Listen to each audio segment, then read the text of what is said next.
Para que possamos iniciar a palestra de hoje, por favor, fechem os olhos. Nós agradecemos, Senhor meu Deus, por esta oportunidade que temos de estarmos todos reunidos em Seu nome.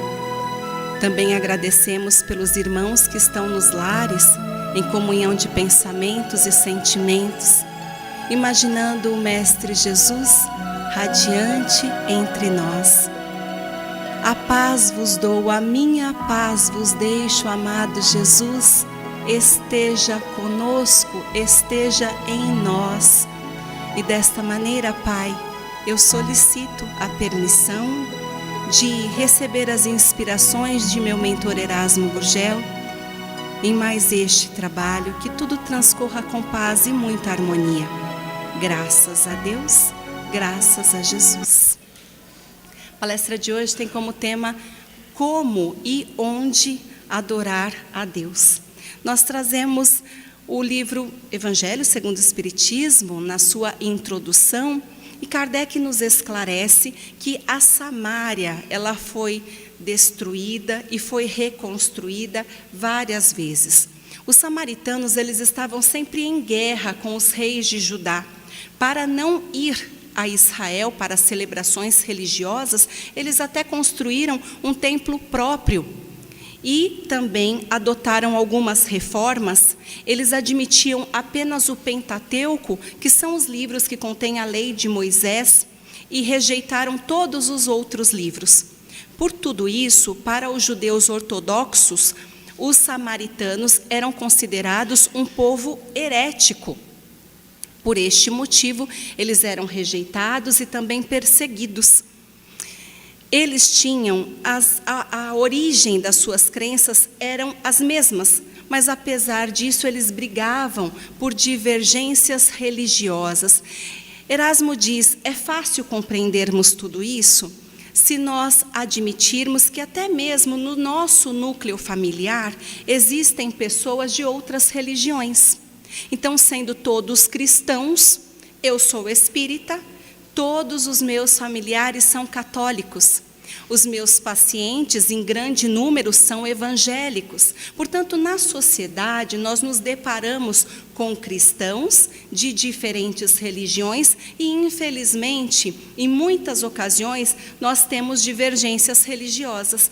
Todos crendo em Jesus, todos tendo o mesmo objetivo, que é avançarmos para a fraternidade, mas ainda assim, em determinadas ocasiões, nós travamos então debates, nós temos divergências. Então, desta maneira é fácil compreender por que eles brigavam tanto. Nós podemos utilizar o livro O Redentor, de Edgar Armond, e neste livro ele traz para nós o trecho de João, capítulo 4, afirmando que, após a Páscoa, Jesus se retira da cidade, parte para a Judéia, prega em vários lugares. De repente, ele penetra na Samária, que é uma terra odiada pelos judeus. Nesta ocasião, ocorre o verão, onde aumenta a escassez de água em toda a Palestina. Portanto, eram preciosas as fontes que não secavam. Ao redor delas, se aglomeravam os retirantes em acampamentos provisórios. Existia uma fonte muito importante na Samária, chamada Poço de Jacó, onde séculos atrás o patriarca Jacó ofereceu esta fonte ao seu filho José, que foi vendido como escravo aos egípcios. É exatamente nesta fonte que vai desenrolar o que vamos explicar agora. Jesus chega até ela por volta do meio-dia. Ele fica até ali esperando que seus discípulos retornem, porque eles haviam ido até a cidade para buscar alimentos. De repente, se aproxima dele uma mulher samaritana com um balde e cântaro. Quando ela observa o Mestre Jesus, ela já percebe que se trata de um judeu, pelos seus trajes, por sua figura. Então ela fica receosa, desconfiada e vai para o outro lado deste poço, desta fonte. ela então passa a retirar água da fonte. Quando ela então retira essa água, Jesus pede água para beber. Ela fica cismada, mas entrega uma vasilha com água. Jesus bebe e diz para ela que aquele encontro para ela representa a felicidade, porque ele tinha poder de dar para beber uma água de cujo poço jamais secava e vertia para a eternidade. A mulher curiosa então pergunta: que água é esta? E Jesus diz: a água da vida imortal do Espírito. Ela então aproveita a ocasião e pergunta a ele onde deveria cultuar a Deus, em Jerusalém ou no templo que foi construído por eles no Monte Garizim. E Jesus então explica que não há lugares especiais para cultuar a Deus, pode ser em toda parte, mas não com formalidades exageradas e espetaculosas como em Jerusalém. Também não com práticas idólatras e supersticiosas como os samaritanos, mas sim com simplicidade e pureza, em espírito e verdade, porque Deus é espírito. A mulher então compreende as palavras de Jesus e diz que era sabido que o Messias esperado viria e falaria sobre todas essas coisas. E Jesus diz: o Messias sou eu que falo contigo. É uma passagem linda que nos esclarece como nós devemos adorar o Senhor nosso Deus.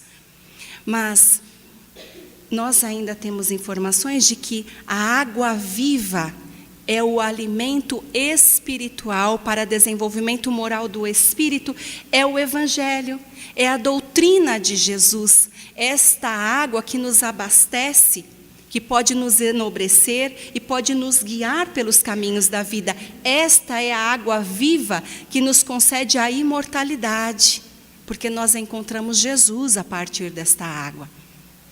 Se utilizarmos o livro dos Espíritos, na questão número 1, Deus então é a inteligência suprema, a causa primária de todas as coisas. Já nas questões que vão de 649 até 658, nós temos a lei de adoração. Adoração é a elevação do pensamento a Deus. Através dela, o homem consegue aproximar a sua alma de Deus. E a origem desta adoração é proveniente de um sentimento inato, como da própria existência de Deus, está na lei natural, portanto, existe em todos os povos sob diferentes formas. Não podemos dizer que existem povos idólatras, ateus, exatamente por este motivo, porque faz parte do nosso ser, é lei natural, nós cremos, nós temos isso dentro de nós. Também podemos afirmar que quando o homem, ele compreende, ele tem consciência da sua fraqueza, ele pode se curvar diante daquele que pode protegê-lo. É aí que todos nós temos uma compreensão de que acima de tudo existe um ente supremo. Mas Kardec, questionando os espíritos, ele pergunta: existe a necessidade de manifestações exteriores, de ficarmos exaltando a Deus, de esgoelarmos que cremos em seu poder, que o amamos? E os espíritos dizem que a verdadeira adoração é a do coração, porque o Senhor consegue observar todos os nossos atos e nós dizemos mais, além disso, reconhece os nossos mais íntimos pensamentos e os mais profundos sentimentos. Mas os espíritos dizem que a adoração exterior pode ser útil para dar um bom exemplo, e eu sempre uso o mesmo exemplo. Pensemos que a Agnes, que está aqui sentada, minha filha de 8 anos, quando ela me vê palestrando, quando ela me vê dando aula na evangelização, ela está o tempo todo vendo que a mãe exalta o poder soberano de Deus.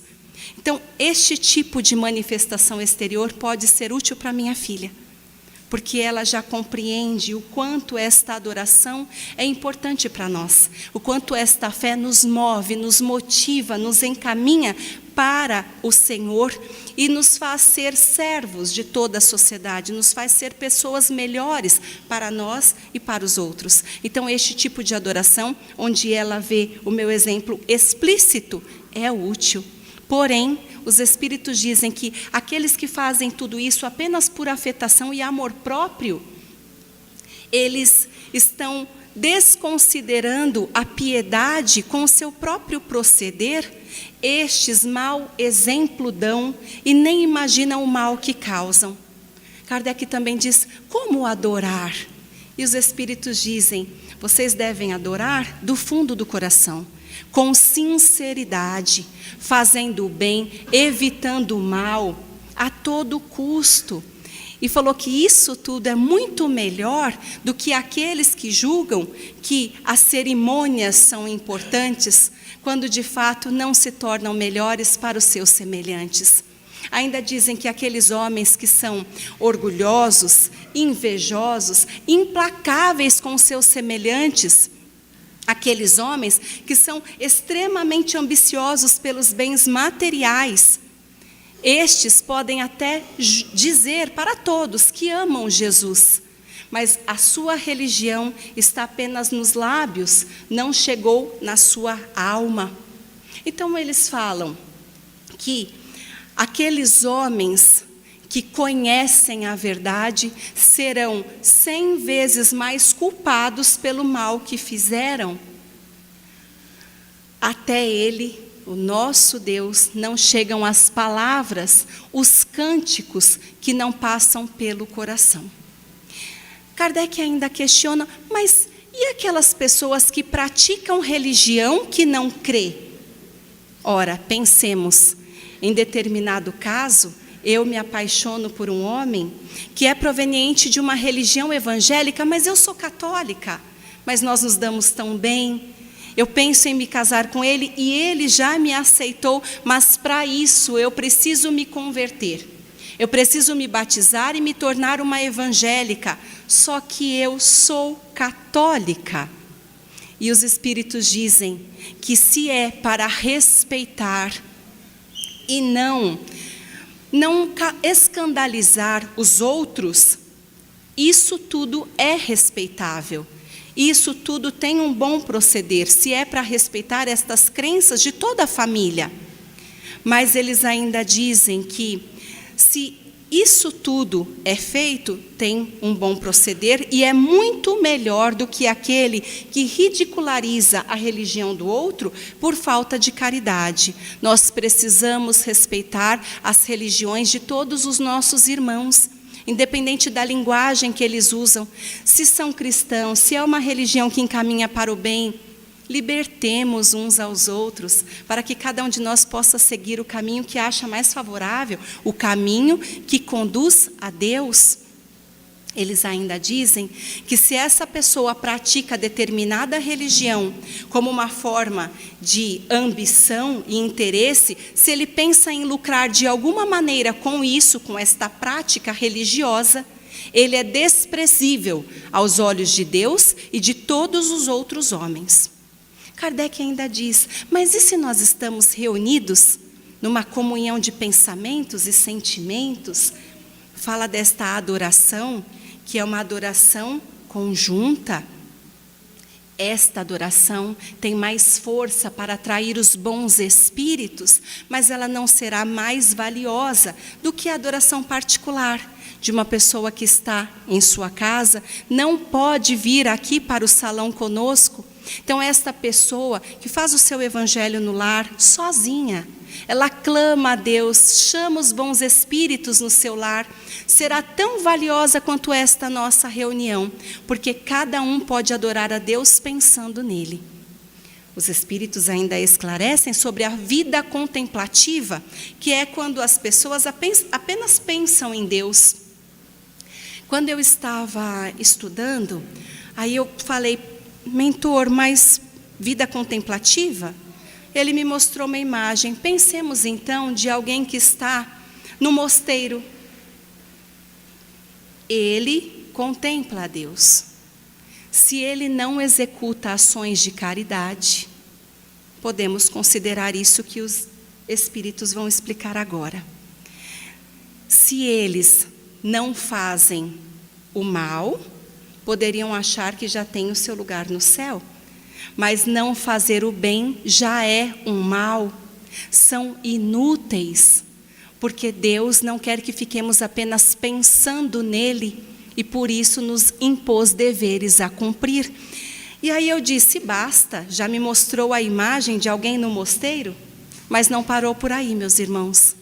O mentor me mostrou a imagem de alguém que adentra cultos religiosos, reuniões religiosas, e ele vem em todos os encontros religiosos.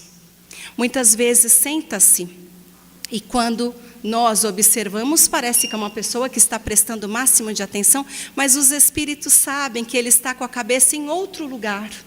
Muitas vezes com o coração rancoroso, muitas vezes desejando sair daqui e afrontar o seu irmão que fez alguma injúria contra ele. É uma pessoa egoísta, orgulhosa, invejosa, rancorosa, mal amada e que deseja devolver as agressões ao mundo. Vocês realmente acham que esta adoração foi eficiente? Será que este pensamento conseguiu se aproximar do Criador? Será que esta forma de adoração foi eficaz para o seu desenvolvimento e para atrair para ele os bons espíritos? Dizem, inúteis, porque não fizeram nada com a informação que receberam. Deveriam receber todas essas informações e produzir a caridade, sendo bons, atenciosos, ouvindo aquelas pessoas que têm tantas lamúrias, precisam desabafar, precisavam produzir alguma coisa no seu recinto doméstico ou nos locais onde estão atuando, nos seus ambientes de trabalho ou por todos os locais que estão peregrinando. Deus sempre envia condições de sermos úteis a todos que nos cercam. Nós falamos sempre sendo servos, é servir as pessoas que se aproximam de nós. E quando nós nos colocamos nessa condição de servir, eu não digo servir aqui, eu digo servir em toda a parte. É impressionante como o trabalho se multiplica. Como em qualquer lugar as pessoas nos procuram, sabe, ser a luz do mundo? Nós brilhamos e as pessoas sentem e nós atraímos quem precisa de nós. Cada um de nós tem condições de ser útil, mas nós precisamos nos colocar à disposição de servir. Então foi isso o que o mentor me esclareceu. Kardec ainda continua e falam sobre a prece. Que a prece será agradável a Deus quando for ditada pelo coração. Então ele diz que Deus, para Deus, a intenção é tudo. Todas as nossas intenções é que vão contar. Fala que esta prece tem que ser dita com fervor, com fé, com sinceridade, mas não é agradável a Deus a prece do homem fútil, orgulhoso e egoísta, a não ser que esta prece signifique um verdadeiro arrependimento e humildade da sua parte. E é com isso que nós trazemos a reflexão de hoje. Nós estamos falando sobre onde e como adorar a Deus. Nós podemos também nos lembrar da parábola do fariseu e do publicano. Da forma como o fariseu se exalta diante de Deus e como o publicano se humilha diante do Senhor, sempre compreendendo o que traz dentro do seu coração para falar com Deus. E nós questionamos, meus irmãos amados, como é que vocês estão fazendo a sua adoração a Deus? No momento íntimo, quando você sente que realmente precisa falar com o Pai, porque você tem uma dor moral, uma dor física, porque de repente você se sentiu abandonado, porque infelizmente, segundo Erasmo, nós procuramos o Pai naturalmente, quando temos nossas aflições. Isso é o que acontece com a maior parte de nós, para solicitações, para pedidos, mas o Pai compreende as nossas necessidades.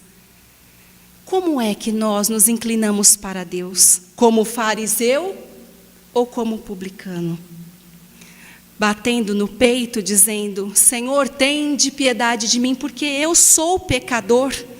Como é que nós pedimos a ajuda da espiritualidade? E, meus irmãos, será que nós estamos falando com o Pai como Ele realmente é, um Pai que nos espera de braços abertos, exemplo do filho pródigo, que depois de tantos deslizes, compreende que o seu caminhar só será realmente bendito quando nós nos inclinamos para Ele, quando nós caminhamos até Ele. E mais do que isso, será que nós nos lembramos do Pai nas nossas glórias, nas nossas satisfações? Será que nós estamos nos lembrando todos os dias, no primeiro despertar, de agradecer: Senhor, muito obrigada por mais este dia chuvoso, Senhor, que glória.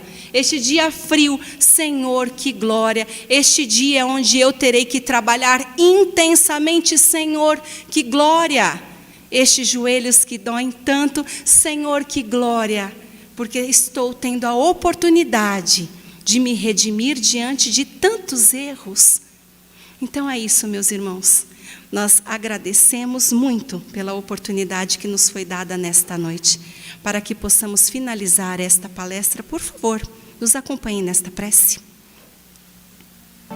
Amado Pai, nós somos gratos por tudo que temos recebido de Ti, principalmente, meu Senhor, pelo Evangelho do Mestre Jesus, que nos esclarece e nos conduz a Ti de forma humilde, curvados, meu Pai, cientes de todas as nossas mazelas, mas também do quanto o Senhor nos ama e nos entrega condições suficientes para nos erguermos como Teus filhos.